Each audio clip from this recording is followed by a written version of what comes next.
नमस्कार साथियों, आज हम लेलुंगा विधानसभा के तमनार विकासखंड में उपस्थित हैं, जहां पे हम आज सोशल मीडिया में हमेशा बहुचर्चित रूप से जो क्षेत्र की समस्या है उसको लेकर हमेशा सोशल मीडिया में डालते रहते हैं हमारे व्यापारी भाई। इनका परिचय पहले पूछ लेते हैं। आपका परिचय बताएंगे? मैं गोपाल प्रसाद गुप्ता, व्यापारी संघ तमनार का कार्यकारी अध्यक्ष हूँ। जी।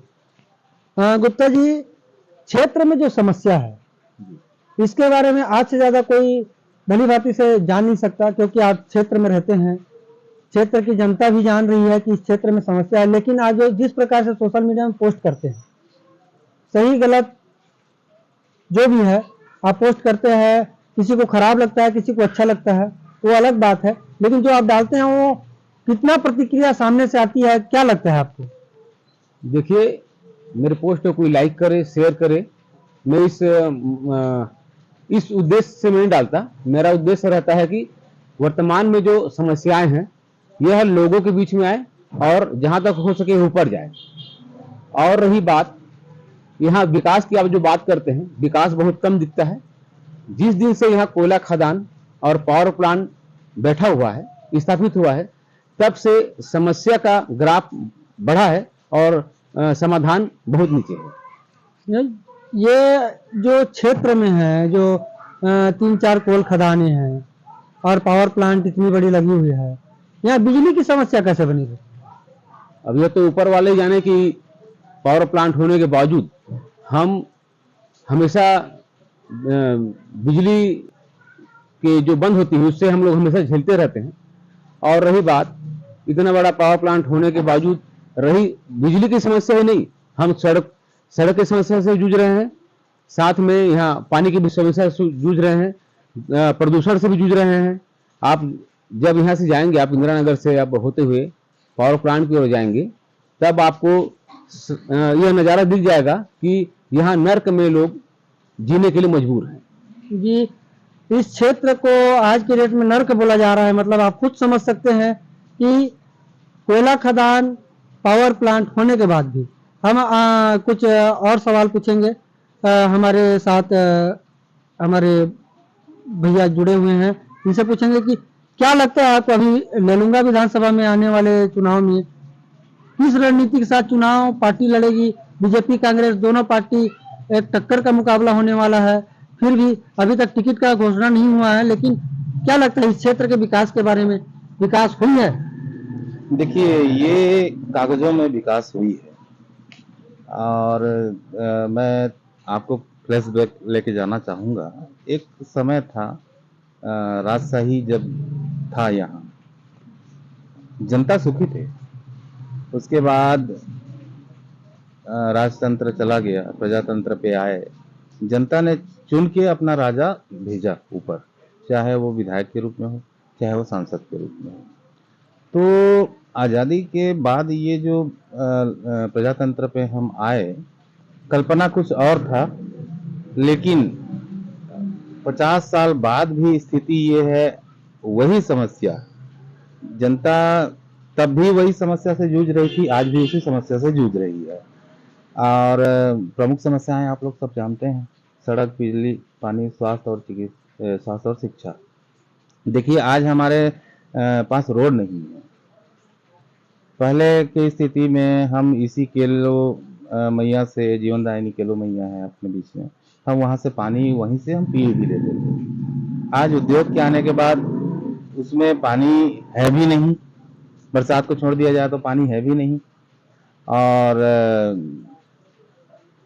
उद्योगों के आने के बाद आज मेरे ख्याल से गोपू भैया आपको याद होगा कि अभी वर्तमान ये जो गया गर्मी, आज तक के मेरे जानकारी में ये सब बावली कुएं जो हैं ये नहीं सूखे थे, ये पहली बार है। और ये सब माइंसों के कारण हो रहा है। तो आने वाले समय में हमारे पास जल संकट है। आने वाले दिनों में, वर्तमान में तो सड़क और ये बाकी से जूझ ही रहे हैं। ये आपको क्या लगता है, इतनी बड़ी पावर प्लांट बैठी है, इतने बड़े बड़े कोयला खदान है, फिर भी सड़क नहीं है, बिजली नहीं है, पानी की समस्या आने वाली है, क्या लगता है ये जो आपका बिजली का कारखाना होने के बाद भी आज तमनार दिया तले अंधेरा लगता है? जी जी बिल्कुल, ये चरितार्थ हो रही है, दिया तले अंधेरा। योजना तो ये होना चाहिए महोदय कि जिस ग्राम पंचायत के अंदर में आपका पावर प्लांट है, उस ग्राम पंचायत को उस बिजली पावर प्लांट से मुफ्त में बिजली मिलनी चाहिए, जी ये होनी चाहिए। जी आप अब एक बात बता रहे हैं गुप्ता जी, ये बताएंगे मेरे को, पिछले 15 साल बीजेपी ने राज किया, 15 साल में जो विकास होना था क्या वो हो पाया? मुझे नहीं लगता कि जो विकास होना चाहिए था वर्तमान में, हम जो अभी हमारे गुड्डू भैया बोले कि सड़क, पानी, बिजली की जो समस्या पहले थी आज भी है, और अभी आप खुद देख रहे हैं आज भी है। मुझे तो ऐसा लगता है कि यह एक षड्यंत्र के तहत हम ग्रामवासियों को समस्या में जूझे रहने का, एक षड्यंत्र के तहत जूझे रहने का हमको वो दिया जा रहा है, ताकि हम लोग समस्या से जूझते हुए यहाँ से हम लोग स्वयं पलायन कर लें। इस क्षेत्र से हमको ना कोई उद्योगपति यहाँ से भगा पाए और ना ही कोई पंचायत भगाए। ये षड्यंत्र सारा चीज हो रहा मतलब है। इसका मानना ये है कि हम खुद से अपना ये घर ग्राम ग्राम जी हाँ जी। जो बचपना बीता है यहाँ, जहाँ हम जन्मभूमि है हमारा, इसको छोड़ के हम खुद ब खुद चले जाएं। जी, खुद चले जाएं ताकि किसी पर दोष ना लगे। और दूसरा चीज ये है कि भैया बोले कि हम केलो नदी का पानी एक समय में पीते थे, यह सही बात है, हम भी पिए हैं, लेकिन अभी की स्थिति में केलो नदी का पानी नहाने के लायक भी नहीं होता। नहीं, ये केलो नदी का जो बात है, केलो मैया के नाम से कई बार आरती हुआ, जी, कई बार उसकी पूजा की गई, क्या पूजा करने के बाद उस केलो मैया को भूल गया गया? देखिए, समस्या में जूझे रहने का, एक षड्यंत्र के तहत जूझे रहने का हमको वो दिया जा रहा है, ताकि हम लोग समस्या से जूझते हुए यहाँ से हम लोग स्वयं पलायन कर लें।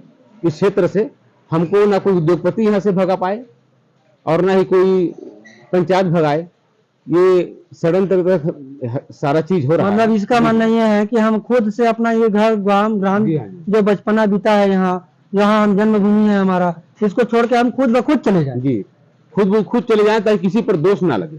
और दूसरा चीज ये है कि भैया बोले कि हम केलो नदी का पानी एक समय में पीते थे, यह सही बात है, हम भी पिए हैं, लेकिन अभी की स्थिति में केलो नदी का पानी नहाने के लायक भी नहीं होता। नहीं, ये केलो नदी का जो बात है, केलो मैया के नाम से कई बार आरती हुआ, जी, कई बार उसकी पूजा की गई, क्या पूजा करने के बाद उस केलो मैया को भूल गया गया? देखिए, केलो मैया की आरती हुई, केलो मैया की आरती होने के बाद वो प्रदूषित हो गई। जी। इसी प्रकार गौ माता की भी आरती होती है, लेकिन आज भी गौ माता की आप सड़क में देखें तो कितनी दुर्दशा है। किसी के चिथड़े उड़ जाते हैं, किसी का पेट टूट जाता है, किसी का कमर टूट जाता है, और मेरे बार बार पोस्ट करने के बावजूद भी ना तो कोई विधायक साथ देता है। सीधी सी बात है, इतने पोस्ट किया मैंने हर पार्टी के लोगों से बात किया कि इस समस्या से समाधान हमको चाहिए, लेकिन आज तक ना तो कोई मुझसे संपर्क किए हैं, ना कोई मुझे आश्वासन दिए हैं कि आपकी मांग अच्छी है और हम आपकी मांग पर काम करेंगे। मुझे एक मैं ऐसी रास्ते पे जा रहा था तो क्षेत्र के एक बुजुर्ग ने कहा था कि जो अभी की जनता जो जी रही है इस लुंगा विधानसभा में, कीड़े मकोड़ों की जिंदगी जी रही है, क्या सही है? बिल्कुल सही बात है, कीड़े मकोड़े भी तो हैं। अगर मान लीजिए मैं रोड में गया, तब डंफर आके मुझे कुचल दे और उसको कोई पता नहीं है, और रही बात डंफर आके कुचलने के बाद मेरे लाश पे राजनीति होगी, कोई इसको बोलेगा 2 लाख रुपए दो, कोई 20 लाख रुपए दो, इस तरह से मामला खत्म। लेकिन सारा दुख वो परिवार और उसके बुजुर्ग ही झेलेंगे जिसके परिवार का कोई सदस्य गुजर जाता है। लेकिन इस पर भी राजनीति करने से बाज नहीं आते हमारे क्षेत्र के जनप्रतिनिधि। कई मामले ऐसे हैं कि दुर्घटना के बाद मुआवजा कंपनी वाला देना चाहते हैं कि इतने मुआवजा ले लो, लेकिन जनप्रतिनिधि उसको मना कर देते हैं। ऐसे कई मामले हैं। तो क्या लगता है आप, ये जो दुर्घटना होती है जिसमें किसी परिवार का चिराग बुझ जाता है, उस परिवार को उचित मुआवजा जब सामने वाली कंपनी देने को रेडी है तो जनप्रतिनिधि मना करने वाला सही है या गलत है? वो जनप्रतिनिधि मना करने वाला होता कौन है? यदि मेरे परिवार से कोई एक्सीडेंटली ये हादसा होता है तो उसका तो कोई भरपाई है ही नहीं, और यदि कोई कंपनी देना चाहे तो वो आखिर वो अपना मैनेजमेंट क्यों गुजर रहा है वहाँ? मतलब ये क्षेत्र में है जो मतलब दुर्घटना होती है उसका उचित मुआवजा क्या है? कुछ अभी तक तय नहीं है कि किसको कितना मुआवजा देंगे। अगर बड़ा परिवार का है, अगर नेता घराने का है तो उसको ज्यादा मुआवजा, गरीब परिवार का है तो उसको कम मुआवजा, क्या ये सही है? नहीं, ये बिल्कुल गलत है। देखिए, सरकार की तरफ से एक मतलब आदेश होना चाहिए कि आखिर किसी भी परिवार का कोई आदमी आहत होता है, उसका एक्चुअली में मापदंड होना चाहिए कि ये व्यक्ति किस उम्र का था। यदि इस उम्र में वो डेथ कर जाता है और औसतन इतने साल जीता, तो उस पीरियड में वो अपने लाइफ में कितना कमाता, प्लस यदि आज नहीं है तो उसके परिवार के किन किन समस्याओं का सामना करेंगे। तो गवर्नमेंट को ये एक निश्चित मापदंड तैयार करना चाहिए। बहुत सारी खामियां हैं, मैं कुछ और बातें आप लोगों के सामने लाना चाहूंगा, क्योंकि ये औद्योगिक क्षेत्र है ना, यहाँ उद्योग हैं, माइंस हैं। तो सरकार को करना चाहिए कि उद्योग स्थापित करने के पहले, माइंस स्थापित करने के पहले एक कार्य योजना बनाए, जिसमें कि वहाँ जो प्रभावित लोग हैं उनको उस सुव्यवस्थित तरीके से पहले मुआवजा दे, जो भी जगह खाली करने के पहले उनको व्यवस्थित बसाए। यहाँ तो कोई कार्य योजना ही नहीं है। आप लोगों को शायद पता होगा महोदय कि यहाँ मुआवजा का खेल चल रहा है। मुआवजा दिए, मैं 5 पीढ़ी अपने से यहाँ बसा हूँ, मुझे ऐसा गांव कहाँ मिलेगा? मैं पैसा तो ले लूंगा कंपनी वाले से। मैं यदि उस पैसे से यदि मैं मनचाही जगह ऐसी खोजूंगा, तमनार में गोपू भैया का बगल में दुकान नहीं रहेगा, ये संस्कृति नहीं रहेगा, ये हमारे माहौल नहीं रहेंगे, ये धरोहर भी नहीं रहेगा, धरोहर भी नहीं रहेगा, है ना। तो ये गवर्नमेंट का जवाबदारी है, सरकार का जवाबदारी है कि ये कार्य योजना बनाए, उसके तहत वो व्यवस्थित तरीके से सभी को एक माहौल उस टाइप का मिले। मैं तो ये यहाँ तक मांग करता हूँ कि यदि तमनार गांव, मान लीजिए सपोज एक तमनार गांव यदि विस्थापित होना है, तो तमनार गांव के जितने परिवार हैं उस हिसाब से वो एक व्यवस्थित जगह दे हमको, हम रहें वहाँ न रहें ये बात अलग है, लेकिन ऐसा माहौल एक मिलना चाहिए। एक सवाल मौलिक अधिकार है। एक सवाल और है, हमारे क्षेत्र में सड़क तो है लेकिन सड़क चलने लायक नहीं है। कोयला खदान है पर बिजली नहीं है, कोयला निकल रहा है, बिजली का कारखाना भी है पर बिजली नहीं, सड़क है पर सड़क चलने लायक नहीं है, नदी है लेकिन नदी का पानी पीने लायक नहीं है। तो हमको जो समस्याएं हैं उसका समाधान कौन करेगा? पिछले कई दिनों से कई नेता आए गए, कई विधायक बने, किसी को कोई ध्यान नहीं है। इसके बारे में आप क्या लगता है? मैं खासकर किसी में पार्टी का बात नहीं करता, क्योंकि मुझे किसी भी पार्टी में दमदार लोग जो हैं वो आ जाएं, वो अच्छी बात है, पार्टी कोई सा रहे। इसी बात को एक हमारे भाई साहब ने बोला था कि कोई भी पार्टी में रहे, दमदार नेतृत्व की जरूरत है, और हकीकत में एक दमदार नेतृत्व की आज भी जरूरत है तमनार क्षेत्र में, जिस पर यहाँ के लोग आंख मूंद कर विश्वास कर सकें और वो भी खरा उतर सके। क्योंकि सबसे बड़ी समस्या यहाँ, हर क्षेत्र की अलग अलग समस्या है, लेकिन हमारे तमनार क्षेत्र की समस्या औद्योगिक समस्या से बढ़कर कुछ नहीं है। औद्योगिक क्षेत्र की समस्या इसलिए है क्योंकि हमारी जमीन गई, हमारी जायदाद, बहुत सारे ऐसे लोग हैं जिनकी 10-10 एकड़ 5-5 एकड़ जमीन प्लांट वाले यह बोलकर खरीदते हैं कि हम आपको काम देंगे, लेकिन आज तक उनको काम नहीं मिला है। कई ऐसे उदाहरण हैं। तो इसका आवाज कौन बनेगा?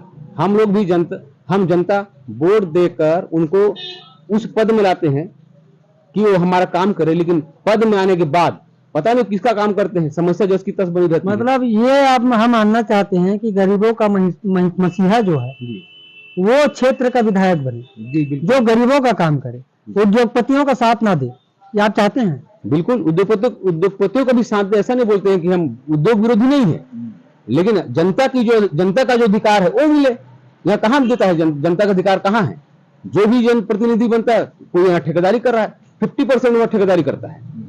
तो अच्छी बात है, ठेकेदारी करें, हम इस पर रोक टोक नहीं करते, हम इस पर कुछ सवाल नहीं करते, लेकिन केवल ठेकेदारी करना ही अगर उनका पद में बने रहना है तो ऐसे लोगों से मेरा करबद्ध निवेदन है कि आप लोग चुनाव ना लड़ें, केवल उनका ठेकेदारी करें, वो अच्छी बात है। लोगों पे आप विश्वास, लोगों का भरोसा जीतकर आप चुनाव ना लड़ें, ताकि लोग आपको अपना जनप्रतिनिधि ना माने, उनका आंख खुल जाए जनप्रतिनिधि। क्या लगता है, अभी विधानसभा चुनाव बहुत ही पास है, नजदीक है, मेरा जो मानसिकता है, मैं जो देख रहा हूँ, एक ही पार्टी से 6 लोग 7 लोग दावेदारी कर रहे हैं। कांग्रेस में भी और बीजेपी में भी।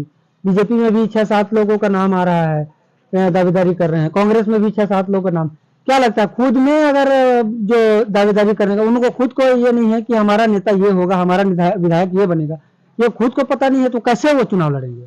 देखिए, अच्छी बात है कि हर पार्टी में 6-6 सांसद प्रत्याशी निकल रहे हैं, लेकिन आप ये सोचें कि ऐसे प्रत्याशी 6-6 सांसद हैं, लेकिन कोई आंदोलन, कोई जन आंदोलन में अक्सर नहीं दिखते। कुछ दिखते हैं, मैं नहीं बोलता कि नहीं दिखते, नहीं, कुछ दिखते हैं। और मेरा तो यह मानना है कि इतिहास में यह ऐसा इस वर्ष ऐसा पहली बार हो रहा है, इस पंचवर्षीय में, कि प्रत्याशी चयन करने में जितना दिलचस्प जनता ले रहा है, इससे पहले कभी नहीं हुआ था। इससे पहले सीधा अमुक व्यक्ति को प्रत्याशी घोषित किया जाता है, यह बोल के चुनाव लड़ा जाता था। पहली बार इतिहास में ऐसा हो रहा है कि सस्पेंस बना हुआ है कि आधा तो मैं समझता हूं कि आधी लड़ाई तो प्रत्याशी टिकट पाने में खो दे रही है और आधा चुनाव के बाद लड़ा जाएगा।